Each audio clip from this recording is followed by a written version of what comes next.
നമസ്കാരം, SJV movie റിവ്യൂയിലേക്ക് എല്ലാ പ്രേക്ഷകർക്കും സ്വാഗതം.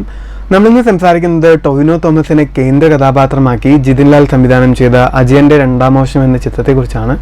ഈ ചിത്രത്തിന്റെ ട്രെയിലർ കഴിഞ്ഞ വർഷമാണ് പുറത്തിറക്കിയത്. അത് കണ്ടത് മുതൽ പ്രേക്ഷകർ വളരെയധികം പ്രതീക്ഷയിലായിരുന്നു. കാരണം ജിതിൻ ലാൽ എന്ന സംവിധായകന്റെ 7 വർഷത്തോളമായുള്ള കാത്തിരിപ്പാണ് ഈ ചിത്രം. ഒപ്പം ടൊവിനോ തോമസ് എന്ന നടന്റെ ആത്മസമർപ്പണവും. ഈ ചിത്രത്തിൽ അത്രത്തോളം പ്രേക്ഷകർ പ്രതീക്ഷ വയ്ക്കാനുള്ള പ്രധാന കാരണവും അത് തന്നെയാണ്. ആ പ്രതീക്ഷയോടെ ചിത്രം നീതി പുലർത്തിയെന്ന് നമുക്ക് പരിശോധിക്കാം. ചിയോദിക്കാവ് എന്ന പ്രദേശത്തിന്റെ കഥ 3 കാലഘട്ടങ്ങളിലൂടെയാണ് ചിത്രം പറയുന്നത്. വീരൻ കേളു, കള്ളനായ മണിയൻ, മണിയന്റെ കൊച്ചുമകനായ അജയൻ എന്നീ 3 കാലഘട്ടങ്ങളിലൂടെയുള്ള കഥാപാത്രത്തെയാണ് ടൊവിനോ ഈ ചിത്രത്തിൽ അവതരിപ്പിച്ചിട്ടുള്ളത്. ആകാശത്ത് നിന്ന് പൊട്ടി വീണ നക്ഷത്രാമയിൽ നിന്നുണ്ടാക്കിയ ചിയോതി വിളക്കാണ് ആ പ്രദേശത്തിന്റെ ഐതിഹ്യം. അതിന് ചുറ്റിപ്പറ്റി നിൽക്കുന്ന നിഗൂഢങ്ങളും രഹസ്യവുമാണ് ഈ ചിത്രത്തിന്റെ പ്രധാന പ്രമേയം. 3ാമത്തെ തലമുറയിൽപ്പെട്ട അജയനിൽ ഫോക്കസ് ചെയ്തുകൊണ്ടാണ് ചിത്രം പ്രധാനമായും കഥ പറയുന്നത്. ഇതിലെ ആദ്യ തലമുറയിൽപ്പെട്ട വീരൻ കേളുവാണ് ആ നാട്ടിലേക്ക് ചോദ്യവിളക്ക് കൊണ്ടുവരുന്നത്. രാജഭരണകാലത്ത് രാജാവിന്റെ സൈന്യാധിപനെ വിദേശികൾ തടങ്കലിൽ വെക്കുകയും ആ വിദേശിയിൽ നിന്ന് സൈന്യാധിപനെ രക്ഷിച്ചതിന് പ്രതിഫലമായിട്ടാണ് ചോദ്യവിളക്ക് വീരൻ കേളുവിന് രാജാവ് സമ്മാനിക്കുന്നത്. വീരൻ കേളു ആ ചോദ്യവിളക്ക് നാട്ടിലെത്തിച്ച ശേഷം നാട്ടുകാർക്കും കൂടെ അത് സമ്പൽ സമൃദ്ധിയുടെയും കൂടി കാലഘട്ടമായി മാറുന്നു. പക്ഷെ അതിനെ തുടർന്ന് വീരൻ കേളു കൊണ്ടുവന്ന ആ ചോദ്യവിളക്ക് മോഷ്ടിക്കുന്നത് 2ാം തലമുറയിൽപ്പെട്ട കള്ളൻ മണിയനാണ്. പക്ഷെ നാട്ടുകാരുടെ ശാപം നേരിടേണ്ടി വരുന്നത് 3ാം തലമുറയിൽപ്പെട്ട മണിയന്റെ കൊച്ചുമകനായ അജയനാണ്.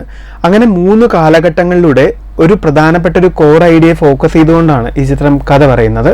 ആദ്യത്തെ കാലഘട്ടം കാണിക്കുമ്പോൾ വീരൻ കേളുവായി മികച്ച പ്രകടനം തന്നെയാണ് ടൊവിനോ തോമസ് കാഴ്ചവെച്ചിരിക്കുന്നത്.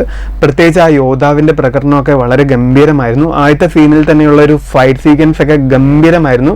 3Dയിൽ കാണാനായി മികച്ച വിഷ്വൽ ഇമ്പാക്ട് തന്നെയാണ് ആദ്യത്തെ സീൻ സമ്മാനിച്ചത്. 2ാമത്തെ കാലഘട്ടമായ കള്ളൻ മണിയനിലേക്ക് എത്തുമ്പോൾ ആദ്യത്തെയിൽ നിന്ന് തീർത്തും വ്യത്യസ്തമായിട്ടുള്ളൊരു ബോഡി ലാംഗ്വേജ് ആണ് ഈ കള്ളൻ മണിയനിൽ എത്തുമ്പോൾ ടൊവിനോയിൽ നമുക്ക് കാണാൻ സാധിക്കുന്നത്. അത്രത്തോളം ഗംഭീരമായിട്ട് വോയിസ് മോഡുലേഷനിലൊക്കെ അത്രത്തോളം കൃത്യതയോടുകൂടി ടൊവിനോ ആ 2ാമത്തെ കാലഘട്ടവും കൈകാര്യം ചെയ്തിട്ടുണ്ട്. 3ാമത്തെ കാലഘട്ടമായ അജയനിലേക്ക് എത്തുമ്പോൾ അപ്പോഴും ആ അജയന്റെ പതർച്ചയും അജയന്റെ ഇമോഷൻസ് ഒക്കെ വളരെ ഗംഭീരമായിട്ടാണ് ടൊവിനോ ചെയ്തിരിക്കുന്നത്. 3ാമത്തെ തലമുറയാണ് ചിത്രത്തിന്റെ ഒരു പ്രസന്റും. അജയൻ നേരിടുന്ന ഏറ്റവും വലിയ പ്രതിസന്ധി എന്ന് പറയുന്നത് കള്ളൻ മണിയൻ ചെയ്തു വെച്ചതിന്റെ ഒരു ആഫ്റ്റർ എഫക്റ്റ് ആണെന്ന് തന്നെ പറയാം. കള്ളൻ മണിയന്റെ തലമുറയായതുകൊണ്ട് നാട്ടുകാർ അജയന്റെ കുടുംബത്തെ അവഗണിക്കുന്ന ഒരു അവസ്ഥാവിശേഷം കൂടിയുണ്ട്. അത്തരമൊരു പ്രധാന കോൺഫ്ലിക്റ്റിൽ നിന്നുകൊണ്ടാണ് ചിത്രം അജയന്റെ കഥ പറഞ്ഞു തുടങ്ങുന്നത്.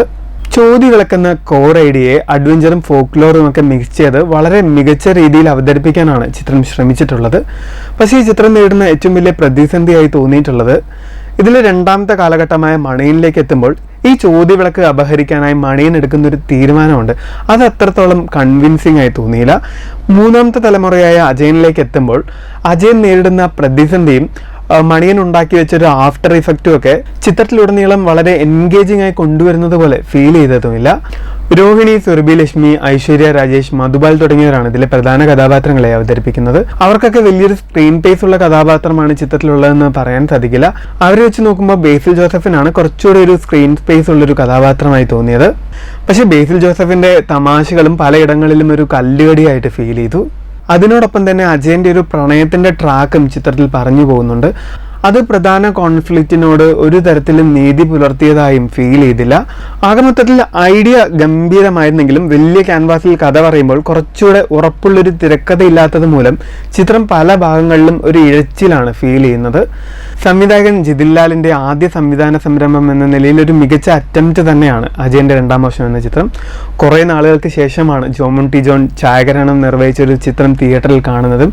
ഇതിലെ വിഷ്വൽസ് ഒക്കെ ഗംഭീരമായിരുന്നു. 3 കാലഘട്ടങ്ങളിലെ ലൈറ്റിങ്ങും അതിന്റെ വിഷ്വലൈസേഷൻസ് ഒക്കെ ഗംഭീരമായിരുന്നു. കളർ ടോൺ ഒക്കെ എടുത്ത് പറയേണ്ടതാണ്.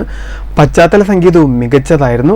പക്ഷേ ഈ ചിത്രം നേരിടുന്ന ഏറ്റവും വലിയ പ്രശ്നം പറഞ്ഞു പഴകിയൊരു ടെക്നിക്കിലാണ് ഈ ചിത്രവും കഥ പറയുന്നത്. ഈ ചിത്രത്തിൽ അജയൻ നേരിടുന്ന പ്രതിസന്ധിയും മീശമാധവൻ എന്ന ചിത്രത്തിൽ മാധവൻ നേരിടുന്ന പ്രതിസന്ധിയും തമ്മിൽ ഏകദേശം സെയിം ആണ്. പക്ഷേ അജയന്റെ 2ാം മോശം എന്ന ചിത്രത്തിൽ ആകെ വ്യത്യസ്തമാക്കുന്നത് 3 കാലഘട്ടങ്ങളിലൂടെയുള്ള കഥ പറയുന്നു എന്നതിനപ്പുറത്ത് ഇതിൽ അജയൻ നേരിടുന്ന പ്രതിസന്ധി അത്രത്തോളം ഇഫക്റ്റീവായി തിരക്കഥ കൊണ്ടുവന്നില്ല എന്നും പലയിടങ്ങളിലും ഫീൽ ചെയ്തു. ആകെ മൊത്തത്തിൽ ഈ ചിത്രത്തെക്കുറിച്ച് പറഞ്ഞു കഴിഞ്ഞാൽ ഒരു ഗംഭീര തിരക്കഥയുണ്ടെങ്കിൽ മികച്ച അനുഭവമായി മാറേണ്ട ഒരു ചിത്രം.